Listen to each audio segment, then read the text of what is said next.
So this shower wall, I'm modifying some drawer runners because I want to incorporate a door into this wall to shut off the back area of the bus, and I want to see if I can actually use these drawer runners for the sliding door. Now the reason I wanted to do the shower wall first was that I was thinking in my original plan that it would be comprised of 3 layers, kind of like 2 walls with a sliding door in between, hidden in between. But I wanted to see if I could actually get away with just the wall and the sliding door. If so, it changes the thickness of this wall, and that changes everything that's going to come behind it. So I had to get this done first. The wall is going to cover up this little bracket and hole that I made when I made the metal frames. So it's time to get that hole drilled and a bolt put in. On the outside, a rubber washer, a washer and a nut. It's tightened up at this point with a little bit of silicone in between, and these will also be there as supports for the roof rack, which will connect to the back frame that I mentioned that's going on the back of the van.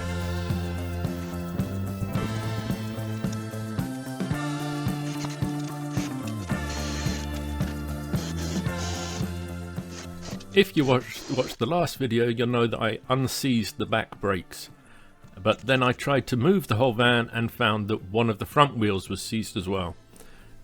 Didn't worry me too much because it was rolling when it arrived last year, so it's definitely not going to be as bad as the back brakes.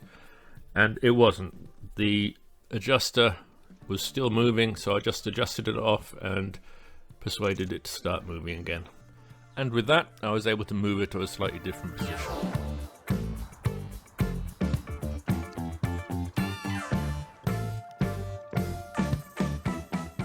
Now you may be wondering why I'm moving her. Well, with the ground freezing in the winter and then thawing in the spring, things sometimes move. And this work shelter that I've got just to the right of the van in this picture has started leaning dangerously to the right. And you can see from the line that if it was to fall, it would be falling dangerously close to the van. Now it probably won't fall.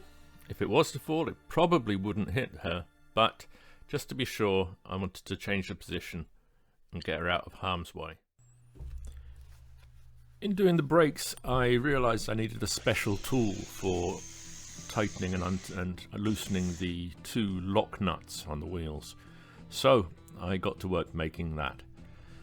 I just got a piece of metal tube that was around the right side and welded some teeth around the bottom edge using the lock nut as a pattern.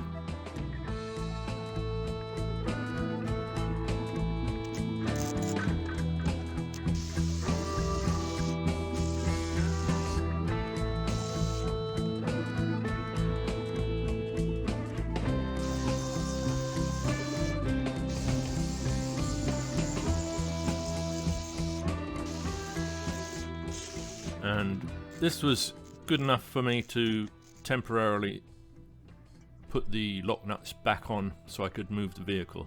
But I'm also going to have to, when I do a full renovation of the brakes, put these lock nuts on to the correct torque setting. So I needed to come up with a better idea. I needed a way to get a socket onto the top of this new tool, and I looked around for a piece of metal that would be something that would go in between, and I found this router table blade which had a hole in the middle that was perfect to fit a socket in. So it's going to look a bit weird, but I couldn't pass this up. Well, it's not pretty, but should do the job. And in a couple of 100 years, if someone digs this thing up, there's no way they're going to be able to figure out what it was for. So once I installed the shower wall, it was pretty obvious that it's plenty sturdy enough. It's not going to need that 3rd layer that I was talking about. So I was able to get back to work on the back of the van, get the bench finished, and start the work around this storage box on the back corner.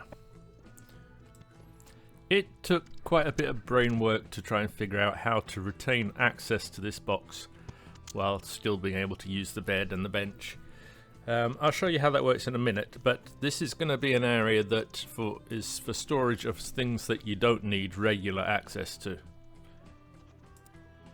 For the front of this bench, I salvaged this piece of aluminium from a long frame I've got. Now I'd like to be able to tell you what that frame is. It's not a ladder.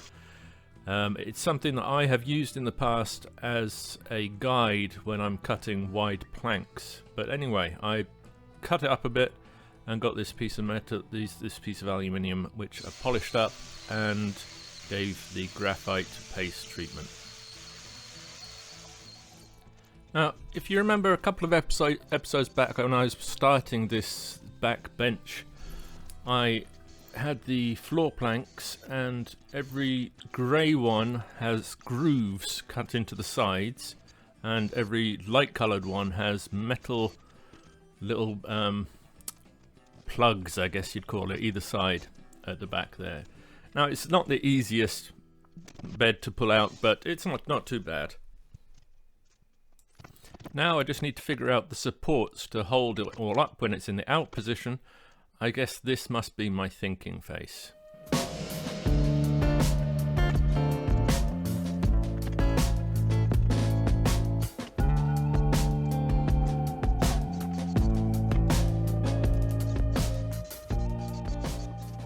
So here's how that back storage box works. You can only get access to it when the bed is pulled out. Now what I'm considering is using it for a backup water storage. So I got this 30 litre food grade container, which cost me $19.99. It fits in nicely with some room to spare.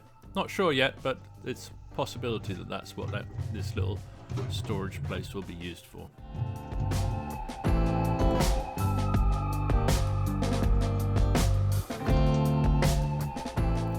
But now it's time for some more recycling and repurposing. And about half a lifetime ago I worked in an aluminium factory, an aluminium extrusion factory. And part of what I did was quality control, and this is a piece that was rejected, but I liked it. I was working night shift, so it left with me. Don't tell anyone, it should have gone for remelting. My plan is to create covers for the exposed parts of the radiator system. Of course, aluminium is a good conductor, so it'll give out radiative heat anyway, but this is a 12-volt fan that I'm going to try and integrate into this cover. And the idea is that I can, if I want to, switch the fan on and get convected heat, and it will allow me to direct where the heat's going a bit by having holes in the covers in the right places. Now I don't know if this is going to work. Is this a good idea or a bad idea? Let me know your thoughts in the comments. I would also appreciate feedback on how I can improve these videos. Now, video editing takes a while, so I haven't got time to do extremely polished videos that take a long time to edit. So I'm trying to get these videos out quite regularly. But I am listening to comments. Recently someone suggested that the music was too loud, so you may have noticed I've toned that down a bit. But any suggestions would be gratefully received.